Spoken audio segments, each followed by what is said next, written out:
Do you feel like in your business you're doing all the things and just kind of get nowhere? Do you feel like you're constantly spinning your wheels or throwing spaghetti against a wall? Then the doctor is in, my friend, because it seems to me like you need a prescription to be in your genius zone. Having coached high achieving entrepreneurs for the past 5 years now, I have seen a direct correlation between the amount of income an entrepreneur is bringing in and the amount of time that entrepreneur is spending in their zone of genius. Not sure what your genius zone is? Watch this video to discover how to live and work and operate and grow your business from your magical zone of genius. And for the best leadership tips and entrepreneur advice to help you stand out authentically, build your empire, and crown yourself, be sure to subscribe to this channel and be sure to hit the bell to be notified when a new video goes live every Tuesday and Friday. Hi, I'm Kimberly Spencer, high performance coach and founder of crownyourself.com. You see, back in 2016, when I, as I say, turned pro in my business, I was doing all the things to generate the income.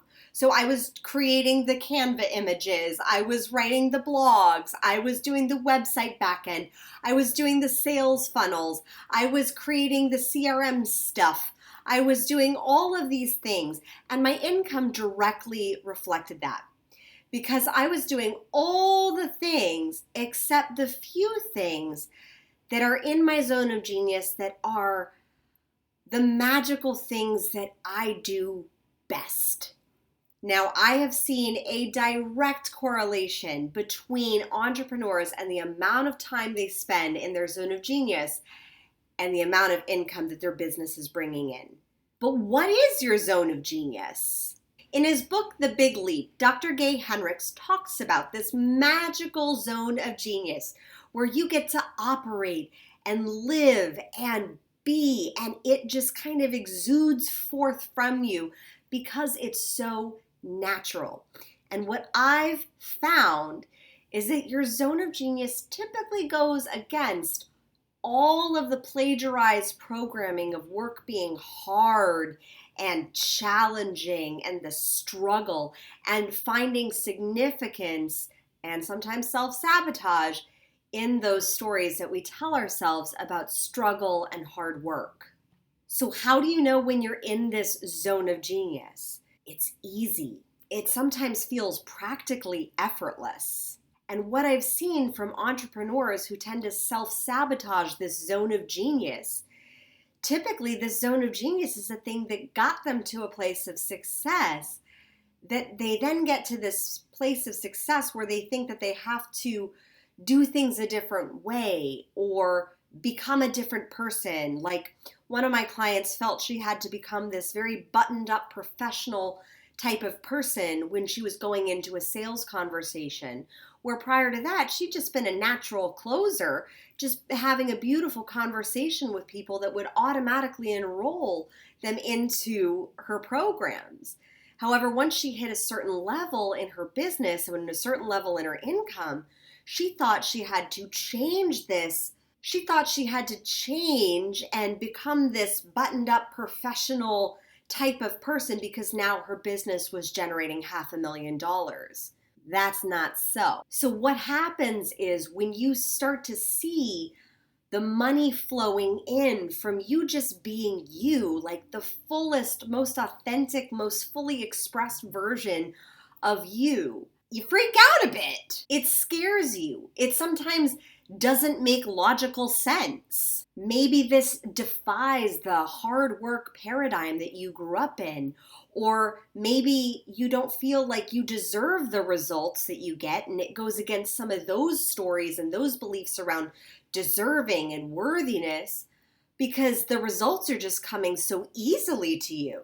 Living in that construct of hard work and you only deserve your results if you've really worked hard for them, it will keep you stuck and stagnant, operating in the two other zones, your zone of competence and your zone of excellence. Your zone of competence are all those things that you can do that maybe you don't really like to do, but you can do them. And sometimes that allows you control. Your zone of excellence is a little trickier because this zone is typically where you're doing all the things that you're praised for. So sometimes the zone of excellence can feel like the zone of genius because you're getting validation for it. But here's how to know the difference between when something is in your zone of excellence and when something is in your zone of genius. When you're operating in your zone of genius, it feels effortless. And I'm talking effortless like, oh my God, I can't believe people pay me to do this. Like, doesn't everybody do this well?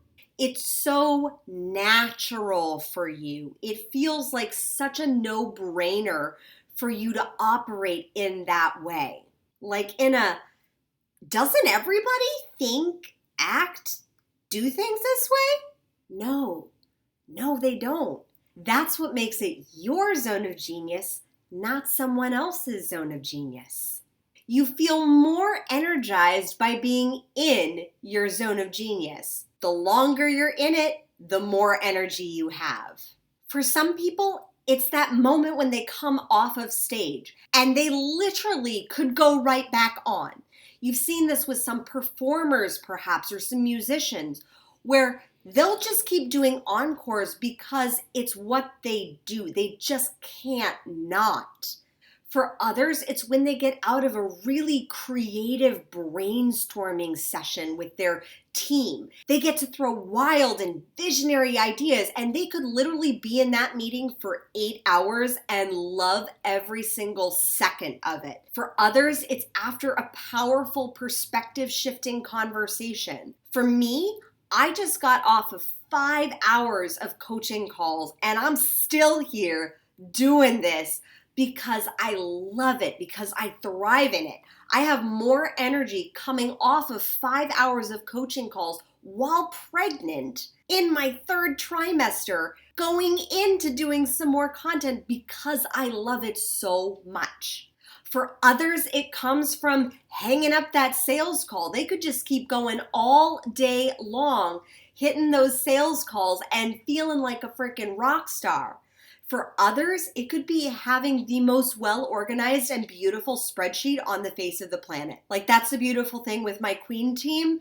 One of my Queen team members is the data tracking queen. You give her a spreadsheet and that is her jam and her genius zone. Speaking of Queen team, when you figure out what your zone of genius is, what quantum leaps your growth as a business owner is when you start hiring for other people's zones of genius. Be sure to get into my Build Your Dream Queen Team Masterclass now so you can learn how to delegate and hire other people for their zones of genius as you get to operate more in yours. The genius zone is going to be different for every single type of person.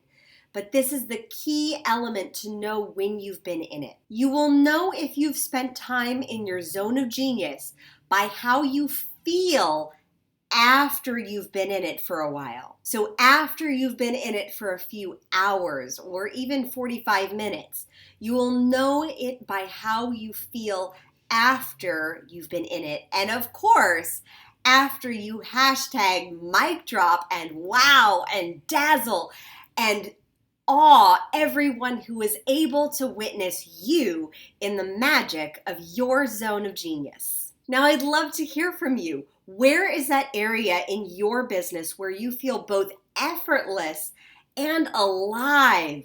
You feel vibrant after being in it for hours and you could just keep going. Tell me in the comments below, what is that area in your business that just makes you feel so on fire after being in that space for so long? And lastly, it's who you were as a child. While I was a more introverted child, I loved putting on these backyard productions. I would write them, I would produce them, I would of course star in them and direct them, and I would enroll all the neighborhood kids to be a part of this production. The stories were all very similar. They were all stories of transformation. I never liked wimpy princess stories where a girl just has to lose her shoe or get kissed by a dude to suddenly become a queen. I love the stories where princesses faced challenge and transformation, and there was magic in that transformation of who they were becoming. These stories would also challenge the audience to transform the perspectives about what was possible for girls, what was possible for women, as I would showcase these stories of girls rising into their rule. And at this production, I would sell products and services to the audience members. The beautiful thing is that when you host a backyard production with your neighborhood friends, you have a built-in paying audience of the parents. There would be dance numbers and costumes and sequins and lots of glitter and lots of crowns. All of that I do now in my business. The crowns, the glitter, the writing the show, the producing the show, being the lead on the show. Hello. Are you ready for my close-up? All of that I get to do. I get to challenge. I get to create. And I get to transform people's stories on a daily basis of what is possible for them as they rise into their own rule and build their empire as the king or the queen of their life. Maybe you were really bold and outspoken as a child, like one of my clients who now has a business that's a podcast. Maybe you always got in trouble for playing your music too loud. Maybe you always wanted to start a business with your friend and you were always selling candy or putting on shows or putting on fundraisers. And more than likely, back then when you were a child, there were people around you who squashed that genius. They squashed that natural gift by telling you to tone it down, or don't be so loud, or good girls speak when spoken to. And because you were a child, you listened. Now, this was not a reflection of anything being wrong or bad about your zone of genius, your innate gifts. This is just a reflection that a lot of people aren't living into their own zones of genius. It dimmed the truth of who you are at your core. But really, if you're honest, that path, those suggestions to dim that light inside of you never really felt true to who you are. Part of my zone of genius is challenging people to transform their stories. Now, this is great getting paid to do that as a coach now, but as a 5-year-old, challenging my dad on his addictive behavior when he would come home drunk didn't really go over that well. But the beautiful thing was that my childhood and that ability to challenge, it allowed me to always be able to see somebody's potential. And it allowed me to see that people are not their behaviors. And maybe through the lens of fear or doubt or shame or guilt or all the bevy of all the other negative emotions out there, it did feel almost too good to be true that you could actually live and work and play and make money living in your zone of genius. But when you strip those negative emotions away, when you strip away the plagiarized programming of others and get down to the core and the root of who you are, deep down, you know, and you've known as you know your own name, what that zone of genius is for you. Because being in your genius zone, that is your mission, it's your purpose, and it's the thing that lights your soul on fire to keep going, to keep doing. It is the thing that makes you who you are and that shines a light on all the souls whose sparkle has been dimmed by other people's plagiarized programming. It is a bold move to dare to defy the programming, conditioning, and excuses of the world who choose not to live into their zone of genius. Take the advice from Mufasa in The Lion King and remember who you are. for then you will be serving others with your genius. And that is the highest form of service. Now that you know how to live and operate and what it feels like to be inside of your zone of genius, what do you do about all those tasks and things and responsibilities that still go into running a business that may or may not be inside of your zone of genius? That is where the power of team comes in. Jump into my Build Your Dream Queen Team Masterclass, where I will show you not only how to tap deeper into what your zone of genius specifically is, but also how to hire and delegate to others' zones of genius. So that way, collectively in your business, you have more people serving and operating in their mission, in their purpose, in their soul-given gifts of their genius zone.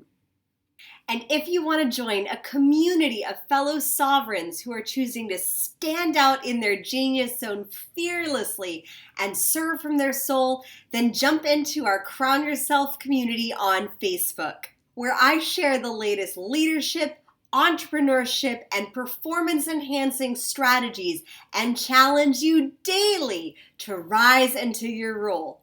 Because that's my genius zone. And if you like this video, be sure to like it, subscribe, and share it with your friends. As always, my fellow sovereigns, own your throne, mind your business, because your reign is now. Check out these videos next on how to build your confidence and your empire.